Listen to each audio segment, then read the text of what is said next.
এটা আমাদের হচ্ছে লেকচার শিট, আর এটা হচ্ছে আমাদের সাজেশন। এই দুইটা হচ্ছে উপকরণ আমাদের ক্লাসের জন্য, এবং এই দুটো যদি আপনারা ফলো করেন আমি আপনাদেরকে গ্যারান্টি দিব আপনারা অবশ্যই পাস করবেন। এবং আমাদের যে লেকচার শিটের হচ্ছে টপিকগুলো আছে, টপিকগুলো এত সহজ এবং সুন্দর ভাষায় আছে যে আপনারা সুন্দর করে আরামেই পড়তে পারবেন। ঠিক আছে? তো আপনারা অনেকেই বলতেছেন যে বারবার পড়েও মনে থাকতেছে না। মনে না থাকার একমাত্র কারণ হচ্ছে যে ওই ভাষাগুলো অনেক কঠিন থাকে। কঠিন থাকার কারণে আপনারা হচ্ছে ওই ভাষাগুলোকে মনে রাখতে পারেন না এবং আয়ত্তে নিয়ে আসতে পারেন না। ওই সেম টপিকের হচ্ছে আমি এখানে এত সহজ এবং সুন্দরভাবে উপস্থাপন করছি যেন একবার, দুইবার, তিনবার, পাঁচবারের বার পড়লে একটা মানুষের অবশ্যই মনে থাকে। এবং একটা টপিকের মধ্যে থেকে আপনি যখন একটা টপিক পড়বেন ওই টপিকটা থেকে যে কোনো প্রশ্নের উত্তর লিখতে পারবেন। ঠিক আছে? যেমন আমি আপনাদেরকে এখানে একটু বুঝাই দেই। এটা হচ্ছে ধ্বনি বিজ্ঞান ও ভাষা বিজ্ঞানের হচ্ছে লেকচার 1। ঠিক আছে? এই লেকচার 1 এ হচ্ছে আমাদের আমরা সম্পূর্ণ ধ্বনি বিজ্ঞান এবং ভাষা বিজ্ঞান নিয়ে আলোচনা করব। আপনারা অলরেডি আমাদের ক্লাস শিডিউল পাইছেন। আমরা 3টা লেকচার দিব হচ্ছে ধ্বনি বিজ্ঞান ও ভাষা বিজ্ঞান নিয়ে। তো এখানে আজকে প্রথম লেকচার, লেকচার 1। লেকচার 1 এ হচ্ছে ধ্বনি বিজ্ঞান এবং ভাষা বিজ্ঞানের মোট অধ্যায় রয়েছে 2টি। তো অধ্যায় দুটি কি কি? 1 নম্বর অধ্যায় হচ্ছে ধ্বনি বিজ্ঞান ও বাংলা ধ্বনিতত্ত্ব, 2 নম্বর অধ্যায় হচ্ছে ঐতিহাসিক ও তুলনামূলক ভাষাতত্ত্ব। আমরা এখানে হচ্ছে এই ধ্বনি বিজ্ঞান ও বাংলা ধ্বনিতত্ত্ব এখানে আমরা 40 নম্বরের হচ্ছে 40 নম্বর পাবো মেইন পরীক্ষায়। আর আমরা হচ্ছে 1 নম্বর অধ্যায়ে 40 নম্বর পাবো, আর 2 নম্বর অধ্যায়ে পাবো 40 নম্বর। কারণ আপনারা কিন্তু অলরেডি হচ্ছে 20 নম্বরের পরীক্ষা দিয়ে দিচ্ছেন। ইনকোর্স কিন্তু 20 মার্কের পরীক্ষা হয়।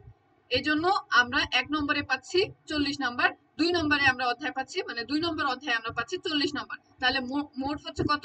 40 40 80 নম্বর। 80 নম্বরের আমরা পরীক্ষা দেব। তো এখানে 1 নম্বর অধ্যায়ে 40 নম্বর আপনারা পাচ্ছেন, সেই অধ্যায়টি হচ্ছে ধ্বনি বিজ্ঞান ও বাংলা ধ্বনিতত্ত্ব। এখন এখানে আবার কতগুলো টপিক আছে, কতগুলো টপিকের অন্তর্ভুক্ত হচ্ছে 1 নম্বর অধ্যায়। এই যে এখানে টপিকগুলো উল্লেখ করা আছে। ঠিক আছে? আমরা মোটামুটি এখানে বেশ কয়েকটা টপিক পাচ্ছি। সেম হচ্ছে কি ঐতিহাসিক ও তুলনামূলক ভাষাতত্ত্ব অধ্যায় 2, এখানেও আমরা বেশ কয়েকটা টপিক আমরা পাচ্ছি। এখন আমার কথা হচ্ছে আপনার তো সময় নাই, হাতে তো খুব কম সময়, তাহলে তো এই এতগুলো টপিক তো আপনি একসাথে পড়তে পারবেন না। এতগুলো টপিক পড়া তো সম্ভব না, এবং এই সাবজেক্টটা আপনার কাছে কঠিন লাগতেছে। আপনার মধ্যে একটা হচ্ছে ভয় কাজ করতেছে, যেটা অলরেডি আপনার মধ্যে চলে আসছে এবং সেটা সেট হয়ে গেছে সাইকোলজি ভাবে। ঠিক আছে? তো এখন আপনাদের যেটা করতে হবে সেটা হচ্ছে যে এখানে যে এতগুলো টপিক আছে, এতগুলো টপিক তো পড়া সম্ভব না। তাহলে আমরা এখন কি করব? অবশ্যই আমরা এখানে হচ্ছে বেশ কয়েকটা টপিক বেছে বেছে নিব, যে টপিকগুলো থেকে অবশ্যই প্রশ্ন আসবে। তো এখানে আমি হচ্ছে এখানে বেশ কয়েকটা যে টপিক আছে, এখানে 8 থেকে 9টার মতো টপিক আছে। সেই 8 থেকে 9টা টপিকের মধ্যে আমি এখানে বের করছি মাত্র 5টা টপিক। এখানে মাত্র 5টা টপিক আছে। আপনারা দেখলেই বুঝতে পারবেন যে এখানে হচ্ছে বেশ কয়েকটা টপিক আছে। এই যে এখানে বেশ কয়েকটা টপিক আছে, কিন্তু এই টপিকগুলো থেকে আমি আপনাদেরকে বের করে দিয়েছি 5টা টপিক মাত্র। এই যে এখানে 5টা টপিক, এই 5টা টপিক থেকে হচ্ছে প্রশ্ন আসবে। তাহলে এখানে 8টা টপিকের মধ্যে আমরা যে 5টা টপিক বের করতে পারছি, বাকি 3টে টপিক আমাদেরকে পড়তে হচ্ছে না। তাহলে কি আমাদের পড়া কমাই গেল না? কারণ যে 3টে টপিক আমরা বাদ দিচ্ছি ওই 3টে টপিক থেকে প্রশ্ন আসবেই না। তাহলে আপনি কেন ওইটা অহেতুক পড়বেন, পড়ে সময় নষ্ট করবেন? আপনার তো দরকার নেই ওইটা পড়ে সময় নষ্ট করার। তাহলে যেটা থেকে প্রশ্ন আসবে আমরা ওইটা পড়বো, তাই না? যেহেতু এটা আবার কঠিন, তো আমরা বাহুল্যগুলোকে বর্জন করব, করে যেগুলো গুরুত্বপূর্ণ প্রয়োজনীয় সেটা নিয়ে আমরা থাকবো। তো এখানে এতগুলো টপিকের মধ্যে থেকে আমি 5টা টপিক হচ্ছে 1 নম্বর অধ্যায়ে উল্লেখ করেছি। এই যে এখানে 1 নম্বর টপিক হচ্ছে বাক প্রত্যঙ্গ, 2 নম্বর স্বরধ্বনি, 3 নম্বর ব্যঞ্জনধ্বনি, 4 নম্বরে শ্বাসাঘাত, 5 নম্বরে হচ্ছে আন্তর্জাতিক ধ্বনিমালা বর্ণমূল, 6 নম্বরে হচ্ছে মূলধ্বনি। 6টা টপিক আর কি। ঠিক আছে? তো এই 6টা টপিক থেকে হচ্ছে আমরা 6টা টপিকই পড়বো, যেহেতু এই 6টা টপিক থেকে অবশ্যই অবশ্যই প্রশ্ন আসবে। এখন আপনারা বলতে পারেন যে আপনাদের তো সাজেশন আছে, আমি যেহেতু এখান থেকে 10টা প্রশ্নের মধ্যে 8টা প্রশ্ন পড়লেই তো 8টা কমন পাচ্ছি, তাহলে আমি এই টপিক কেন পড়বো? এখন আমি এখানে একটা কথা বলি, সে কথাটা হচ্ছে যে টপিকগুলো হচ্ছে আমরা কেন পড়তেছি? টপিকগুলো আমরা আমাদের সেভের জন্য পড়তেছি। যখন আপনি শুধু এই সাজেশনটা পড়বেন তখন কিন্তু আপনার জন্য রিস্ক হয়ে যাবে। আমি আপনাকে বলি সেটা কিভাবে। এখন কিন্তু জাতীয় বিশ্ববিদ্যালয় হচ্ছে কি করছে, তাদের রেগুলেশন চেঞ্জ করছে। আগে আমরা পরীক্ষা দিচ্ছি, আমাদের বিগত সাল হচ্ছে 80% হচ্ছে রিপিট করতো, আর 20% হচ্ছে নতুন প্রশ্ন দিত। আপনাদের ক্ষেত্রে যেটা হবে সেটা হচ্ছে যে তারা চেষ্টা করবে যে 50% হচ্ছে নতুন প্রশ্ন দিবে এবং 50% হচ্ছে বিগত সাল দিবে। তাহলে যেগুলো নতুন প্রশ্ন আসবে ওগুলো আমরা কিভাবে লিখবো, তাই না? আমাদের তো ওগুলো লিখতে হবে, নতুন প্রশ্ন তো আমাদের লিখতে হবে। তো নতুন প্রশ্ন কমন পাওয়ার জন্য আমাদের কি করতে হবে? অবশ্যই টপিক করতে হবে। এখন আমি আরেকটা কথা আপনাদেরকে বলি, সাজেশন ম্যান্ডেটরি না। সাজেশন হচ্ছে আপনার একটা প্রশ্ন প্যাটার্ন, আপনি দেখতে পারেন, সেখান থেকে একটা ধারণা নিতে পারেন যে আমার পরীক্ষায় প্রশ্নটা কিরকম আসতে পারে, ঠিক আছে? তো আপনি ওখান থেকে দেখবেন যে আমার প্রশ্নটা এরকম আসতে পারে, প্যাটার্নটা আপনি বুঝতে পারেন। কিন্তু আপনি ওটাকে ভিত্তি করে যে আপনার একটা প্রিপারেশন নিচ্ছেন, এটা তাহলে আপনি ভুল করবেন। আপনার রেজাল্ট ভালো করার জন্য অবশ্যই আপনাকে টপিকের উপরে গুরুত্ব দিতে হবে, ঠিক আছে? তো এখানে আমি আপনাদেরকে দেখাই দেই যে আমি এখানে শ্বাসাঘাত কি, শ্বাসাঘাতের প্রকারভেদ এবং আলোচনা করো, ঠিক আছে? এটা একটা প্রশ্ন। এখন আপনি যখন ওয়ান টু ওয়ান মানে প্রশ্ন টু অ্যান্সার করবেন, তো এই শ্বাসাঘাত কি, শ্বাসাঘাতের প্রকারভেদ এবং আলোচনা করো, এটা নিয়ে আপনি উত্তর করছেন। এখন আপনার ওই প্রশ্নটা আসলো না, আপনার একটু অন্যরকম শ্বাসাঘাত দিয়ে প্রশ্ন আসছে, তাহলে আপনি ওটা কিভাবে উত্তর করবেন? ওয়ান টু ওয়ান করলে আপনারা ধরা খেয়ে যাবেন। এই জন্য আমাদের কি করতে হবে, যদিও কম সময়, এজন্য আমি আপনাদেরকে এখানে গুরুত্বপূর্ণ যে টপিক গুলো আছে এই টপিক গুলো বের করে ফেলছি, বের করে হচ্ছে সেগুলো থেকে আমরা পড়বো। এখন এখানে দেখেন, শ্বাসাঘাতের হচ্ছে টপিকটা এখানে গুরুত্বপূর্ণ, আমি এখানে শ্বাসাঘাতটাকে তুলে নিয়ে এসেছি। এখন শ্বাসাঘাতের হচ্ছে আমরা একটু বিস্তারিত আলোচনা দেখব যে শ্বাসাঘাত নিয়ে কি কি আলোচনা করা আছে। টপিক টু শর্ট হনি, একটু রিলোড হচ্ছে, একটু সময় দিবেন। এগুলো আমাদের লেকচার শিট, আমাদের লেকচার শিট গুলো খুব সুন্দর করে সাজানো আছে যেন প্রতিটা স্টুডেন্ট খুব সহজে আয়ত্তে নিয়ে আসতে পারে এবং খুব সহজ ভাষায় এগুলো সাজানো আছে, এবং আমার নিজস্ব হ্যান্ডনোট থেকে আমি এগুলো তৈরি করছি। এই যে 4 নম্বর টপিক হচ্ছে শ্বাসাঘাত, ঝোঁক বা জ্যোতি। আমরা এখানে প্রশ্ন পাইছি যে শ্বাসাঘাত কি, শ্বাসাঘাতের প্রকারভেদ আলোচনা করো। এই প্রশ্নটা যখন আপনি উত্তর করবেন, তো শুধু আপনি উত্তরের মধ্যে সীমাবদ্ধ থাকতেছেন, কিন্তু কথা হচ্ছে যে ওই প্রশ্নটা যদি পরীক্ষায় না আসে তাহলে আপনি কি করবেন? আপনাকে তো উত্তর করতে হবে। এর জন্যই আমরা টপিক করব। এখানে টপিকে হচ্ছে বিস্তারিত দেওয়া আছে, শ্বাসাঘাত নিয়ে এখানে বিস্তারিত দেওয়া আছে। শ্বাসাঘাত কাকে বলে, শ্বাসাঘাত কি, শ্বাসাঘাতের উৎপত্তি ও ব্যাখ্যা, শ্বাসাঘাত শব্দের উৎপত্তি ও ব্যবহার। এরপর হচ্ছে আমরা এখানে শ্বাসাঘাতের প্রকারভেদ গুলো নিয়ে হচ্ছে বিস্তারিত ব্যাখ্যা পাচ্ছি। এরপর হচ্ছে শ্বাসাঘাতের যে আরো বিষয়গুলো আছে সে বিষয়গুলো সম্পর্কে আমরা জানতেছি। তাহলে আমরা টপিকে কেন গুরুত্ব দিব? টপিকে গুরুত্ব দিব এজন্য যেন আমরা পরীক্ষার হলে গিয়ে যদি আমাদের পড়া প্রশ্নগুলো না আসে, তাহলে আমরা টপিক থেকে আমাদের যে কোনো প্রশ্নের উত্তর আমরা করতে পারবো। আপনার একটা টপিক থেকে যখন আপনি টপিকটা সম্পূর্ণ জানতেছেন, এ টু জেড আপনার হচ্ছে আপনার কাছে ধারণা থাকতেছে, ওখান থেকে যে কোনো প্রশ্ন আসুক না কেন আপনি এই টপিকটাকে হচ্ছে মডিফাই করে প্রশ্নটার উত্তর করতে পারবেন। এজন্যই আমি বলি আপনারা হচ্ছে সাজেশনের উপরে গুরুত্ব না দিয়ে আপনারা টপিকের উপরে গুরুত্ব দেন। এবং আপনাদের সামনে একটা চ্যালেঞ্জ আসতেছে, কারণ হচ্ছে যে এবারে জাতীয় বিশ্ববিদ্যালয় হচ্ছে তাদের রেগুলেশন চেঞ্জ করতেছে। যদিও তারা বলতেছে যে নতুনদের থেকে এটা শুরু হবে, পুরাতনদের থেকে হবে না, কিন্তু অবশ্যই প্রশ্নের মধ্যে আপনারা অনেকাংশে চেঞ্জ পাবেন। আমি চাই আপনারা প্রত্যেককে পাশ করেন এবং প্রত্যেকে একটা ভালো রেজাল্ট করেন। এর জন্য আপনাদেরকে কৌশলী হতে হবে। আপনি যতই কৌশলী হবেন ততই আপনি হচ্ছে আপনাকে নিজেকে সফলতার দ্বার প্রান্তে নিয়ে যেতে পারবেন। তো এখন আমি আজকের আলোচনা শুরু করব হচ্ছে টপিক দিয়ে, ঠিক আছে? এবং এখানে টপিক যেহেতু 5 থেকে 6টা দেওয়া আছে, এক নম্বরে এখানে অনেকগুলো টপিক আছে এক অধ্যায়ে, তো এখানে আমি 6টা টপিক মাত্র গুরুত্বপূর্ণ নিয়ে আসছি যেখান থেকে আপনারা হুবহু কমন পাচ্ছেন। এরপরও যাদের ওই টপিকগুলো হবে না তারা কি করবেন, তারা অবশ্যই এখানে সাজেশন আছে, সাজেশনের যে 100% গুলো আছে এই 100% গুলো আপনারা সুন্দর করে পড়বেন, তাহলে দেখবেন যে হ্যাঁ আপনারা এখান থেকেও কমন পাচ্ছেন। আপনাদেরকে কৌশলী হতে হবে, যে কোনো টেকনিকে আপনি আপনার পরীক্ষার হলে লিখে আসবেন। আপনার পাশ করার একমাত্র মূল মন্ত্র হচ্ছে আপনি পরীক্ষার হলে যে কোনো ভাবে, যে কোনো ওয়েতে, যে প্রশ্নই আসুক না কেন আপনাকে লিখে পরীক্ষার উত্তর লিখে আসার একটা ক্ষমতা থাকতে হবে, ঠিক আছে? তাহলে আপনারা সুন্দর করে একটা ভালো রেজাল্ট করতে পারবেন এবং হচ্ছে পাশ করতে পারবেন। যাদের পাশ করা নিয়ে ঝামেলা তারা পাশ করতে পারবেন, এবং যারা ভালো রেজাল্ট করতে চান তারা টপিকের উপরে গুরুত্ব দেন, টপিকের এ টু জেড জানেন এবং সুন্দর করে লিখে আসেন, ইনশাল্লাহ আপনারা পাশ করতে পারবেন, ভালো রেজাল্ট করতে পারবেন। এখন আমার এখানে হচ্ছে যে লেকচার শিটে আমি আপনাদেরকে প্রথম যেটা আলোচনা করব সেটা হচ্ছে যে আমরা ধ্বনি বিজ্ঞান ও বাংলা ধ্বনিতত্ত্ব হচ্ছে এই অধ্যায়ের আমরা 1 নম্বর টপিক নিয়ে আলোচনা করব। আমাদের লেকচার শিট গুলো একটু দেখেন আপনারা কত সুন্দর করে সাজানো আছে।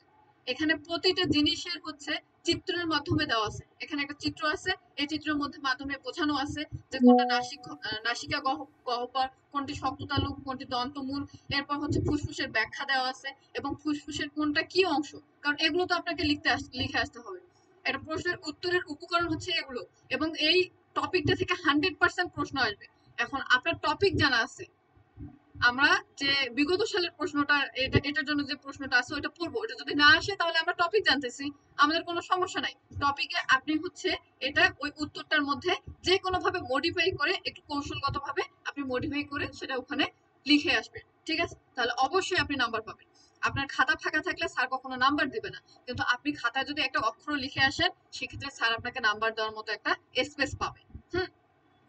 এখানে এই যে ষড়যন্ত্র ফুসফুসের সুন্দর করে এখানে দেওয়া আছে, কোনটা কি চিহ্ন দিয়ে দেওয়া আছে, ঠিক আছে? এরপর হচ্ছে চিত্র দিয়ে আমরা সমস্ত কিছু সুন্দর করে দিছি, এই যে উচ্চারণের স্থানগুলো দেওয়া আছে। এরপর এখানে হচ্ছে এই যে কোনটা দিয়ে কি কিভাবে উচ্চারণ করা যায় সেই উচ্চারণগুলো দেওয়া আছে, এবং স্বরধ্বনি। এই টপিকগুলো খুবই গুরুত্বপূর্ণ এবং খুবই কঠিন, যেগুলো আমি সহজভাবে এখানে উপস্থাপন করছি যাতে একজন পড়লে সহজে আয়ত্তে নিয়ে আসতে পারে। তো স্বরধ্বনি কোনটা কি আছে এই বিষয়গুলো জানবেন। এই যে এখানে আপু দেখা যাচ্ছে না, সমস্যা মনে হয়নি তো। স্ক্রিন দেখা যাচ্ছে না? না, অন্যরা কি দেখতে পাচ্ছেন না? দেখা যায়। তাহলে জি জি আমরা দেখছি। দেখা যায়। যাদের দেখা যাচ্ছে না তারা একটু কাইন্ডলি করবেন। যাদের দেখা যাচ্ছে না আপনারা কাইন্ডলি একটু হচ্ছে লিভ নিয়ে আবার জয়েন করেন, ঠিক আছে?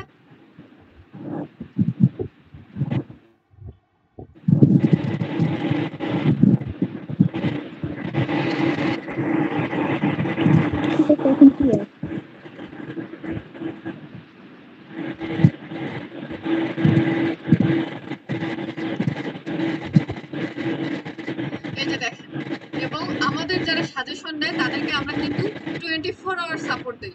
এরকম যদি অন্য কোনো সমস্যা থাকে প্রতিটা সমস্যা নিয়ে আমরা তাদের সাথে ডিসকাস করি, এবং কারো যদি কাউন্সেলিং দরকার হয় আমরা তাদেরকে এই বিষয়গুলো নিয়ে কাউন্সিল করি। এবং এখানে দেখেন সুন্দর করে চিত্রের মাধ্যমে সমস্ত কিছু উল্লেখ করা আছে। আপনার কি দরকার প্রতিটা জিনিস আপনারা এখান থেকে গোছানো পাবেন, এ টু জেড। শুধু এখানে একটা অধ্যায় না, এই যে এখানে দেখেন প্রতিটা জিনিস যারা দেখতে পাচ্ছেন তারা তো দেখতেছেনই যে কত সুন্দর করে প্রতিটা জিনিস আমি টপিকের মাধ্যমে দিয়ে দিচ্ছি। আপনারা যখন টপিক করবেন তখন সেফ জোনে থাকবেন। আপনারা প্লিজ একটু মাইক্রোফোন গুলো অফ করবেন, কারণ আপনাদের মাইক্রোফোন অন থাকলে আপনাদের সাউন্ড আসলে আমি যেটা বলবো সেটা আপনারা বুঝতে পারবেন না, অনেকেরই সমস্যা হতে পারে। এই যে দেখেন এখানে প্রতিটা জিনিস আমি সুন্দর করে উপস্থাপন করছি যাতে আপনারা সহজে আয়ত্তে নিয়ে আসতে পারেন। চিত্র এবং ছকের মাধ্যমে সবকিছু দেওয়া আছে। এবং আপনারা তো অনেকজনের কাছ থেকে বিভিন্ন সাজেশন নিছেন, তাদের হচ্ছে এরকম করে প্রশ্ন দেওয়া থাকে না, তারা 20টা করে প্রশ্ন দেয়। আমাদের এখানে দেখেন গ বিভাগে শুধুমাত্র 13টা প্রশ্ন আছে, এবং এই 13টা প্রশ্নের মধ্যে থেকে আপনার 8টা প্রশ্ন তো অবশ্যই কমন আসবে। শুধু এই সাবজেক্টই না, এখানে এই যে পাশ্চাত্য সাহিত্য তত্ত্বের আপনারা দেখেন প্রতিটা জিনিসই হচ্ছে সুন্দর করে পুঙ্খানুপুঙ্খানু ভাবে আমি এখানে তুলে দিচ্ছি, দেখেন এভাবে প্রতিটা জিনিস আপনারা বিশ্লেষণ। আপু 9টা সাবজেক্ট কি এইভাবে বানানো? জি, এই যে পাশ্চাত্য সাহিত্য তত্ত্ব, সাহিত্য সমালোচনা পদ্ধতি সাজেশন, প্রতিটা সাবজেক্টেরই আপনারা প্রশ্ন পাবেন 14 থেকে 15টা, তার মধ্যে থেকে এরকম 100% দেওয়া আছে। দেখেন 100% যেগুলো দেওয়া আছে ওগুলো বেশি গুরুত্বপূর্ণ, এবং আমাদের লেকচার শেষগুলো তো জাস্ট ওয়াও। এগুলো তো আপনারা পড়লেই আপনাদের আর কোনো সাজেশন লাগবে না, পৃথিবীর কোথাও কেউ আপনাকে আটকাইতে পারবে না আপনার ভালো রেজাল্ট করা থেকে। আপু XYZ যে অ্যাকাউন্টটা আছে ওটা হচ্ছে মিউট করে দিলে ভালো হইতো, আপনি মিউট করে দেন। সমস্যা হচ্ছে তাই না?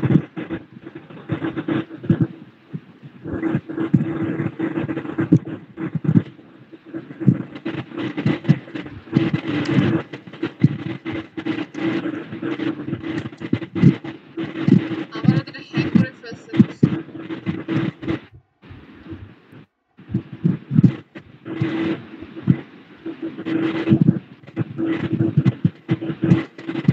XYZ আপনি একটু নিজেকে মিউট করে ফেলবেন। হ্যাঁ আমি করে দিচ্ছি, ওয়েট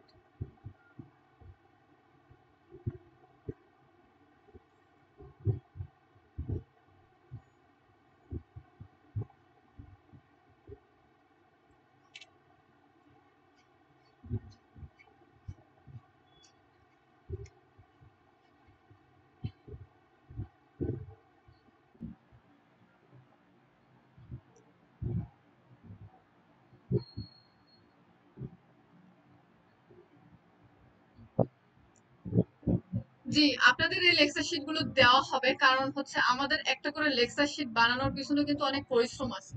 সাজেশন এবং লেকচার শিট বানানোর পিছনে অনেক পরিমাণে পরিশ্রম আছে, কারণ আমি একটা করে লেকচার শিট এত পরিমাণে কষ্ট করে বানাইছি যেগুলো আসলে বলার মতো না। তো অবশ্যই আমি এই সাজেশন এবং লেকচার শিট গুলো তো আপনাদের জন্যই বানানো, তাই না?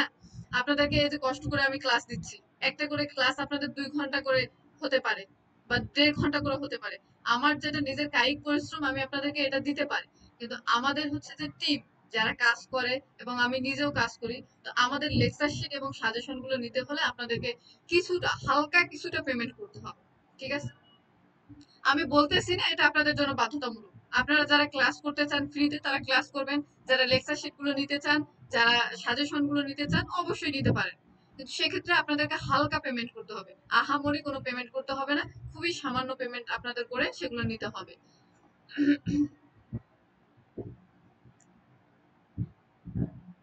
আমাদের হচ্ছে একটা করে সাবজেক্টের লেকচার শিটের দাম হচ্ছে, মানে একটা করে লেকচার শিট 100 টাকা, আর আমাদের পুরো সাজেশনের সেট হচ্ছে 199 টাকা। যারা নিতে চান তারা যোগাযোগ করবেন। আমি এখন আসলে ক্লাসে যাব, কারণ আমাদের এখানে টাইম শেষ হয়ে যাচ্ছে। একটা করে মিটে আমরা 1 ঘন্টা করে সময় পাবো, ঠিক আছে? তো আমি আবারও বলি, আমাদের প্রতিটা লেকচার মানে প্রতিটা হচ্ছে সাবজেক্টের লেকচার শিটে হচ্ছে একটা করে লেকচার শিট হচ্ছে, একটা করে না, প্রতিটা সাবজেক্টের যে আমরা লেকচার শিট গুলো দিব সেগুলো 100 টাকা করে, প্রতি সাবজেক্ট 100 টাকা করে। আর আমাদের পুরো সাজেশন সেট হচ্ছে 199 টাকা। তো যারা নিতে চান তারা আমাকে নক করবেন, আর যারা চান না, যারা ক্লাস করতে চান ফ্রিতে, তারা ক্লাস করতে পারেন। কোথাও কোনো বাধ্যতামূলক নাই।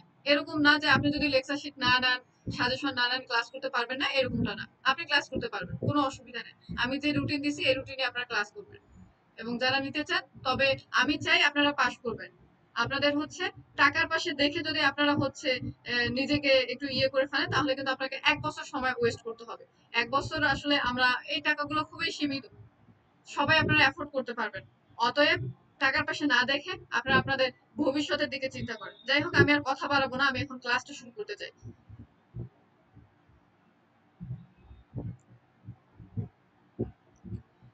তো ধ্বনি বিজ্ঞান ও ভাষা বিজ্ঞানে হচ্ছে আমরা 2টি অধ্যায় পাচ্ছি, আমি এটা নিয়ে আলোচনা করছি। আমি এখন প্রথমত চলে যাব যে বাক প্রত্যঙ্গ। এই বাক প্রত্যঙ্গ নিয়ে আপনাদের প্রশ্ন হচ্ছে অবশ্যই আসবে, এবং 100% প্রশ্ন আসবে, আমি বলে দিচ্ছি। আমি লিখিত দিব আপনাদেরকে। বাক প্রত্যঙ্গ নিয়ে বা বাকযন্ত্র নিয়ে অবশ্যই অবশ্যই প্রশ্ন আসবে। এখানে সাজেশনে প্রশ্ন দেওয়া আছে এবং টপিকও দিলাম। এই যে এখানে বাক প্রত্যঙ্গ নিয়ে প্রশ্ন আছে। এই যে বাক প্রত্যঙ্গ কাকে বলে, চিত্র সহ বিভিন্ন প্রকার বাক প্রত্যঙ্গের পরিচয় দাও। তো যারা সাজেশন নিচ্ছে তারা কিন্তু এখান থেকে লেকচার শিটে হচ্ছে আবার ইয়ে করতে পারতেছে। মানে এটা যদি আপনি হুবহুব তুলে দেন, তাহলে কিন্তু আপনি এখানে 10-এর মধ্যে 10 পাওয়ার সম্ভাবনা থাকে। আর আপনি ধ্বনিতত্ত্বে বানায় লিখতে পারবেন না। একজন আমাকে ক্লাসের শুরুতেই বলছে যে আমরা তো ধ্বনিতত্ত্ব নিয়ে হচ্ছে পাশ্চাত্য সাহিত্য নিয়ে তো বানায় লিখতে পারবো না। বানায় যেহেতু আপনারা লিখতে পারবেন না, এখানে মুখস্থের কোনো বিকল্প নাই। আমি শুধুমাত্র এখানে ভাষাগুলোকে সহজ করে দিচ্ছি। আপনারা গাইডে যেটা কঠিন ভাবে পাচ্ছেন সেটা এখানে আমি সহজ করে দিচ্ছি, যেটা আপনি আপনার আয়ত্তে নিয়ে আসতে পারবেন। বুঝাইতে পারছি? এখন আমি আপনাদের সাথে কথা বলবো বাক প্রত্যঙ্গ বা বাকযন্ত্র নিয়ে। বাক প্রত্যঙ্গ কাকে বলে এবং বাক প্রত্যঙ্গটা কি? বাক প্রত্যঙ্গ মূলত বাকযন্ত্র। আমাদের যে অঙ্গ প্রত্যঙ্গ গুলো আছে সেগুলোকে আমরা বলি অঙ্গ প্রত্যঙ্গ। কিন্তু বাক বলতে কি বোঝায়? বাক বলতে ভাষা বোঝায়, কথা বোঝায়। এই যে কথা বলার যে যন্ত্র, সেই যন্ত্রগুলো কি কি? আমাদের কথা বলার জন্য কি কি ব্যবহার হয়, কিভাবে ব্যবহার হয়, উচ্চারণ, স্থান, আমরা এই বিষয়গুলো নিয়ে জানবো। ঠিক আছে? তো এখন এই যে বাক প্রত্যঙ্গ এবং বাকযন্ত্র, এটা নিয়ে আমাদের বিস্তারিত জানতে হবে। বাক প্রত্যঙ্গ বাকযন্ত্র কাকে বলে এবং এটার কাজ কিরকম, চিত্র কিভাবে হবে, স্থান কিভাবে হবে, তারপর হচ্ছে যে আপনার রীতি কিভাবে হবে, এই বিষয়গুলো নিয়ে আমাদেরকে জানতে হবে। এখন আমি শুরু করি যে বাক প্রত্যঙ্গ, বাক প্রত্যঙ্গকে সহজভাবে হচ্ছে বাকযন্ত্র বলা হয়। তো ভাষা তৈরির নিমিত্তে ধ্বনি উচ্চারণে মানব শরীরে যেসব প্রত্যঙ্গ জড়িত বা সরাসরি কাজ করে সেগুলোকে একত্রে বাকযন্ত্র বা বাক প্রত্যঙ্গ বলে।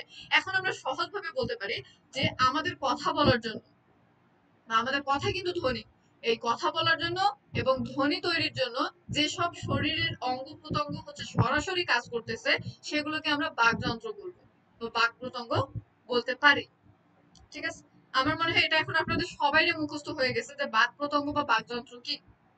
আপনি আপনার মতো লিখেন যে ভাষা তৈরির জন্য বা কথা বলার নিমিত্তে ধ্বনি উচ্চারণে মানব শরীরে সরাসরি ভাবে যেসব অঙ্গ প্রত্যঙ্গ কাজ করে তাকেই বাক প্রত্যঙ্গ বলে বা বাকযন্ত্র বলে। এখন এই বাকযন্ত্রগুলো কি কি? বাকযন্ত্রগুলো হচ্ছে মুখ বিবর, নাসিকা কক্ষ, কণ্ঠ, ফুসফুসের মধ্যে অবস্থিত যে প্রত্যঙ্গগুলো পরিচালনা করা যায় এবং যে পেশিসমূহের সহায়তায় সেগুলোকে নাড়ানো যায় সেগুলোই হলো বাক প্রত্যঙ্গ। আমরা জানলাম কি আমাদের যে মুখ বিবর আছে, এই যে মুখ বিবর, এরপর নাসিকা কণ্ঠ যেটা আছে বা নাসিকা কক্ষ, এরপর হচ্ছে কণ্ঠ, এই যে কণ্ঠ, এরপর ফুসফুস। কথা বলার জন্য আমাদের ফুসফুসের দরকার। কিভাবে ফুসফুসের দরকার? কারণ এই যে আমরা কথা বলতেছি, কথা বলার জন্য আমাদের নিঃশ্বাসটাকে টান দিতে হচ্ছে, আবার কখনো হচ্ছে কখনো খুব বেশি হচ্ছে ঊর্ধ্বগতি হচ্ছে, কখনো আবার নিম্ন গতি হচ্ছে। কখনো কোনো বর্ণ উচ্চারণ করার জন্য আমাদেরকে হচ্ছে মুখে আমরা হাত দিলেই, আপনারা কথা বলার সময় হাত দিবেন, হাত দিলেই দেখতে পারবেন যে আপনারা একটা বাতাসের ইয়ে পাচ্ছেন, এটা কোথা থেকে আসতেছে। এবং নাকে হাত দিলে আপনারা বুঝতে পারবেন, আপনি ক উচ্চারণ করেন, ক ক উচ্চারণ করলে কিন্তু আপনার মুখ থেকে হচ্ছে একটা বাতাস আসতেছে এবং নাক থেকে হচ্ছে আমরা শ্বাস যখন নিচ্ছি বা বলতেছি তখন কিন্তু নাকে আমরা বাতাসের একটা বাধা পাচ্ছি। তো এই বাধাগুলো কিভাবে আসতেছে? এগুলো শ্বাস প্রশ্বাস থেকে আসতেছে। এই জন্য ফুসফুসকে কথা বলার জন্য একটা প্রয়োজনীয় অংশ বলা হয়।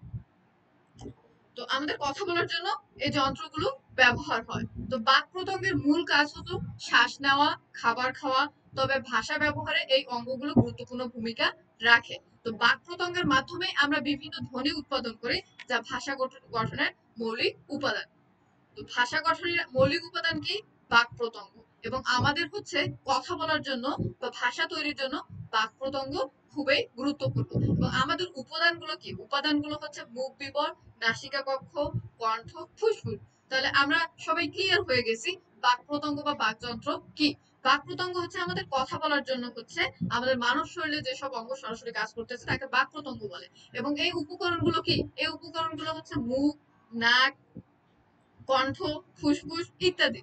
এগুলো দরকার আছে।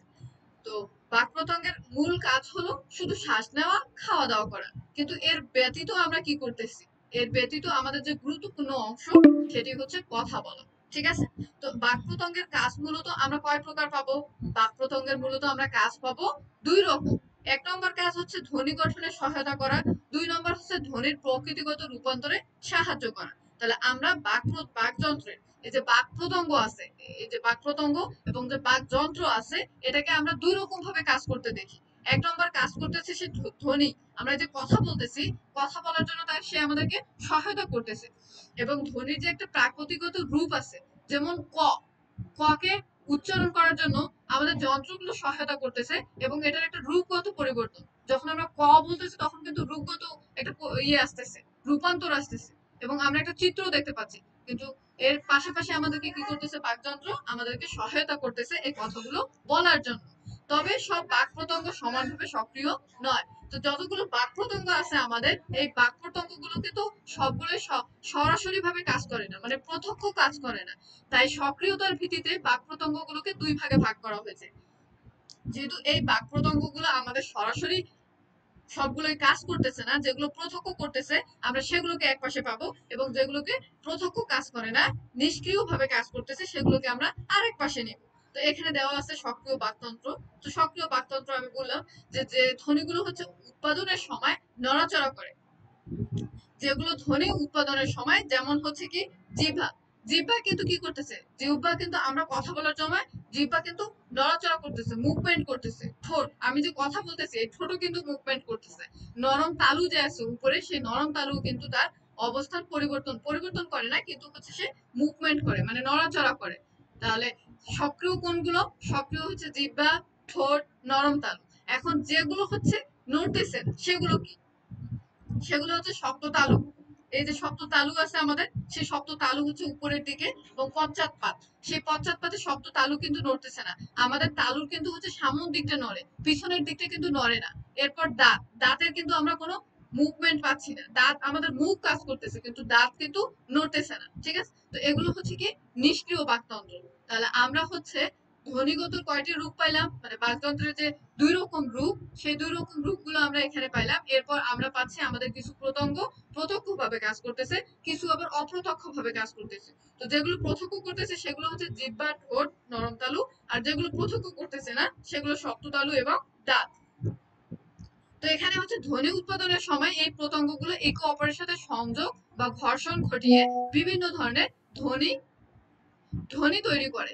নিচে বাক প্রত্যঙ্গগুলোর পরিচয় দেওয়া হলো। তো আমাদের যে ধ্বনি উৎপাদন হচ্ছে, এই ধ্বনি উৎপাদনের জন্য হচ্ছে প্রত্যক্ষ যেগুলো প্রত্যক্ষ অঙ্গ আছে সেগুলো একে অপরের সাথে কি করতেছে, সংযোগ করতেছে এবং ঘর্ষণ ঘটিয়ে একটা অক্ষর আপনি উচ্চারণ করতেছেন, একটা বর্ণ উচ্চারণ করতেছেন, সেটা কি একেবারে আপনি উচ্চারণ করতেছেন ওটা বের হয়ে যাচ্ছে?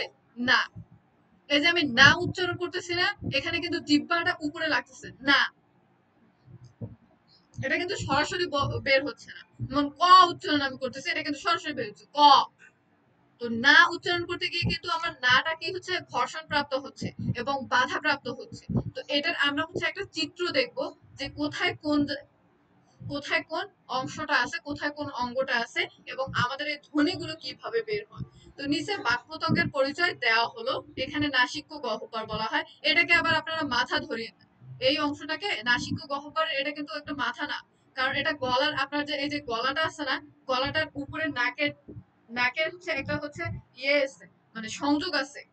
ঠিক আছে, মুখ থেকে নাকের যে একটা সংযোগ আছে, সেই সংযোগটার এখানে হচ্ছে এই নাসিক গহ্বর। তো আমরা এখানে পাচ্ছি, প্রথমত আমরা পাচ্ছি এই যে সামন দিকে জিভের ডগা পাচ্ছি, এরপর উপরে আমরা দন্তমূল পাচ্ছি, তারপর আমরা দাঁত পাচ্ছি। দন্তমূল কিন্তু হচ্ছে দাঁতের যে গোড়া, সেটাকে হচ্ছে শক্ত গোড়াটাকে বলা হয় দন্তমূল। তারপর আমরা দাঁত পাচ্ছি, এরপর উপরে ঠোঁট পাচ্ছি, তারপর কিন্তু নাসিক গহ্বর। এই যে নাকের, আপনারা যদি আমাকে দেখতে পারেন তাহলে বুঝতে পারবেন যে এই যে নাসিকা গহ্বর, মানে নাকের যে দুটো ফুটা আছে বা নাকটা যে জায়গায় আছে, সেটা কিন্তু নাসিক গহ্বর। এরপর আমরা ভিতরে কি পাচ্ছি, দন্তমূলের পরে কিন্তু আমরা শক্ত তালু পাচ্ছি, কারণ এটাকে কিন্তু পশ্চাৎ তালু বলে, পশ্চাৎ জাত বলে। ঠিক আছে, এটার অবস্থান কিন্তু পিছনের দিকে। আমরা দন্তমূলের পরে পিছনের দিকে শক্ত তালু, এরপর আমরা কোমল তালু পাচ্ছি এই জায়গাটাতে, এই যে এখানে কোমল তালু, মানে এটা একটা নরম অংশ। আপনার জিহ্বাটাকে যখন আপনি ভাঁজ করে ভিতর দিকে নিয়ে যাবেন, তখন দেখবেন যে উপরের দিকে একটা নরম অংশ আপনি স্পর্শ করতে পারবেন। তারপর আমরা কি পাচ্ছি, আমাদের আলজিহ্বা পাচ্ছি, মানে ছোট একটা জিহ্বা পাচ্ছি নরম তালুর উপরে। এরপর এটা উপরের অংশ শেষ করলাম আমি আমি এখন নিচের অংশ আসবো।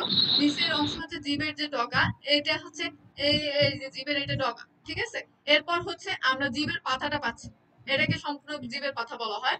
তারপর হচ্ছে আমরা জিভের সম্মুখ ভাগ, এর সামন ভাগ, তারপর পশ্চাৎ জিহ্বা মানে পিছনের দিকের অংশ। মাইক্রোফোন অফ করবেন কাইন্ডলি। এরপর হচ্ছে জিভের গোড়ালিটা এখানে আমরা পাচ্ছি। ঠিক আছে, এরপর অধিজিহ্বা পাবো, তারপর স্বরতন্ত্রী পাবো, এটাকে কিন্তু আমরা গলা বলি। আমরা কিন্তু বলি কি, সাধারণ ভাষায় বলি এটা একটা গলা, কিন্তু এই গলার ভিতরে কত কি আছে, মুখের ভিতরে কত কি আছে আমরা কি জানি? এগুলো আমাদের সবগুলোই হচ্ছে আমাদের ধ্বনি উচ্চারণের জন্য খুবই গুরুত্বপূর্ণ এবং কথা বলার জন্য গুরুত্বপূর্ণ। এজন্য এটাকে বলা হয় কি, বাক তন্ত্র বা বাক যন্ত্র।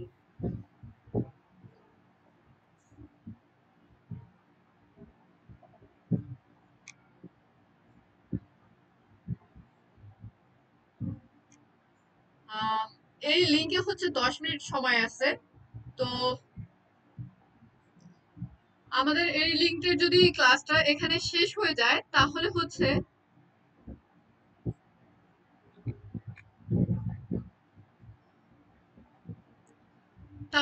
আমি আলাদা আরেকটা লিঙ্ক দিব গ্রুপে, আপনারা সেটাতে জয়েন করে নেবেন। ঠিক আছে, এই লিঙ্কটা যদি শেষ হয়ে যায় তাহলে আলাদা আরেকটা লিঙ্ক আমি ওই গ্রুপেই দিব, সেখান থেকে আপনারা জয়েন হবেন। আমি ক্লাসটা আবার কন্টিনিউ করতেছি। তো আমরা হচ্ছে ভাষাটাকে আমরা কেন গুরুত্ব দেব, কারণ আপনারা সাহিত্যে পড়েন, আপনাদেরকে অবশ্যই জানতে হবে ভাষা কিভাবে সৃষ্টি হয় এবং ভাষা কোথা থেকে সৃষ্টি হয়, কথা আমরা কিভাবে বলি। আপনার সাহিত্যের একজন আপনার সাহিত্যের একজন স্টুডেন্ট হয়ে আপনাকে এটা জানা ফরজ যে হ্যাঁ, ভাষা কিভাবে সৃষ্টি হচ্ছে, কথা আমরা কিভাবে বলতেছি, কোন যন্ত্রের মাধ্যমে, কোন অঙ্গ প্রত্যঙ্গের মাধ্যমে আমরা কথা বলতে পারি। তো এখানে স্বরতন্ত্রী, এরপর আমরা পাবো হচ্ছে এখানে গলনালী পাবো, তারপর এখানে স্বরযন্ত্র, এটাকে আমরা স্বরযন্ত্র, এই যে এটাকে আমরা স্বরযন্ত্র বলবো। ঠিক আছে, এরপর এদিকে আমরা পাচ্ছি যে এই যে নিচের ঠোঁট এটা, তারপর এগুলোই হচ্ছে এখানে চিত্রের মাধ্যমে সুন্দর করে দেওয়া আছে। আপনাদের যখন প্রশ্ন আসবে যে আপনারা হচ্ছে এই যে এখানে প্রশ্ন আছে, আমি দেখাই দেই যে চিত্র সহ বিভিন্ন প্রকার বাকতন্ত্রের পরিচয় দাও। তো চিত্র সহ যখন আপনার বাকতন্ত্র চাবে তখন আপনি এই চিত্রটাকে দিবেন, আঁকাবেন, আঁকায় সুন্দর করে হচ্ছে অবস্থানগুলো নির্ণয় করবেন। এটা কিন্তু আমাদের পরীক্ষাও আসছে, আমরাও কিন্তু লিখছি, আপনাদেরও লিখতে হবে। এরকম না যে হচ্ছে চিত্র বাদ দিয়ে আপনি লিখবেন, আপনি চিত্র বাদ দিয়ে লিখলে নাম্বার বেশি পাবেন না। আর এই চিত্রটা খুবই সহজ, আমরা একটা মানুষের ইয়ে আঁকায় দিলেন, এনাফ, আর কিছু না।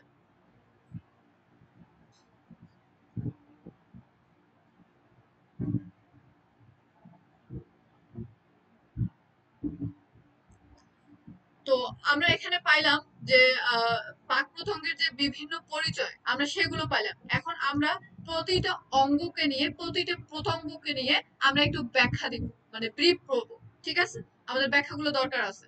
তো এখানে আমরা ফুসফুস, ফুসফুস লাংস বা শ্বাস প্রক্রিয়া বলা হয় তাকে। ঠিক আছে, তো এই ফুসফুসের আসলে ব্যাখ্যা কি, কাজ কি? ফুসফুস সবসময় কাজ করে বাতাস গ্রহণ ও ত্যাগ করে। ফুসফুস কি করে? সবসময় কাজ করে, বাতাস গ্রহণ ও ত্যাগ করে। এরপর হচ্ছে কথা বলার সময় ফুসফুস বাতাস বাইরে পাঠায়, যাতে এক ধরনের ছন্দ তৈরি হয়। একটানা যতটুকু কথা বলা যায় তাকে ব্রেথ গ্রুপ বলা হয়। কথা বলতে গিয়ে মাঝে মধ্যে শ্বাস নিতে হয়, তাই ভাষায় ছিদ দেখা যায়। নিচে ফুসফুসের একটি ছবি দেওয়া হলো। তাহলে ফুসফুস সম্পর্কে আমরা ক্লিয়ার হয়ে গেছি। ফুসফুস মূলত কি, আপনি প্র্যাকটিক্যালি এটাকে হচ্ছে ইয়ে করেন, চিন্তা করেন। ফুসফুস আমরা কি করতেছি? ফুসফুস আমরা হচ্ছে আহ শ্বাস প্রশ্বাসের জন্য হচ্ছে ফুসফুস কাজ কাজ করতেছে। তো প্রথমত ফুসফুসের কাজ হচ্ছে কি, বাতাস গ্রহণ ও ত্যাগ করা। ঠিক আছে, তাহলে বাতাস কি করতেছে? গ্রহণ করতেছে এবং ত্যাগ করতেছে। কথা বলার সময় ফুসফুস হচ্ছে বাতাস কি করে? বাইরে বের করে।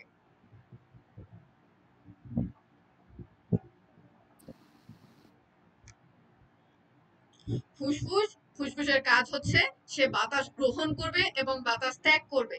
তারপর কথা বলার সময় ফুসফুস বাতাস বাইরে পাঠাবে, যাতে এক ধরনের ছন্দ তৈরি হয়। এখন আপনার ফুসফুস আপনি বন্ধ করে রাখছেন, আপনি এভাবে শ্বাসটাকে বন্ধ করে রাখছেন, রেখে আপনি কথা বলতে চাচ্ছেন। আমি তো কথা বলতে পারতেছি না।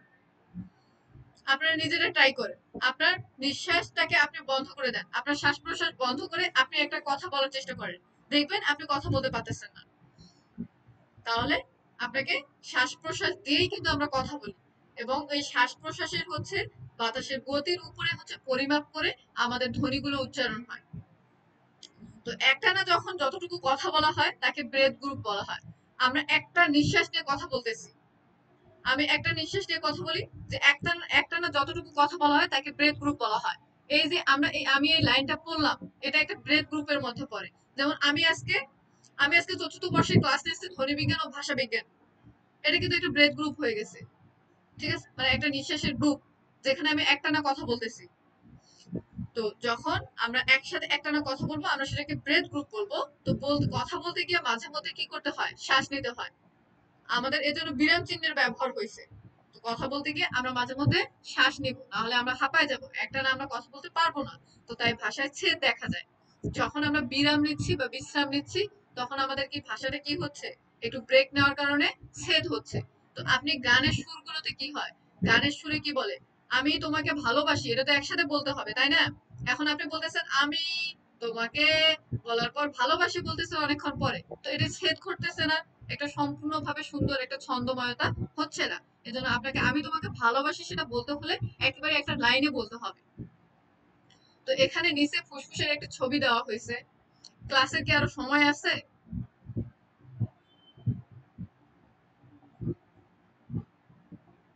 4 মিনিট সময় আছে। 4 মিনিট। আমরা 2 মিনিট এখানে ক্লাস করব, 2 মিনিট পর আমি আলাদা আপনাদেরকে একটা লিঙ্ক দেব। তো এখানে ফুসফুসের হচ্ছে কোনটা কি চিত্র, কোনটার কি অংশ, সেই অংশগুলোর নাম দেওয়া আছে। এই যে নিচে আমরা এটা একটা ফুসফুস, আপনারা তো সবাই ফুসফুস দেখছেন তাই না? ফুসফুস দেখেননি এরকম কেউ আছেন? মানুষের ফুসফুস দেখেন নাই, কিন্তু প্রাণীর ফুসফুস তো দেখছেন। গরুর কিংবা ছাগলের ফুসফুস না দেখলেও এখানে দেখেন, জি। ফুসফুসে এরকম হয়। একটা এখানে হচ্ছে নলের মতো থাকে, ডোরাকাটা কিছু পাইপ দেখছেন? সেই পাইপগুলোর মতো একটা নল থাকে, এবং আর ইয়ের মতো থাকে আর কি, অনেকটা ফাঁকা থাকে, ফাঁপা থাকে ভিতরটা, এরপর হচ্ছে দুই পাশে দুইটা হচ্ছে পাতার মতো এরকম ইয়ে থাকে।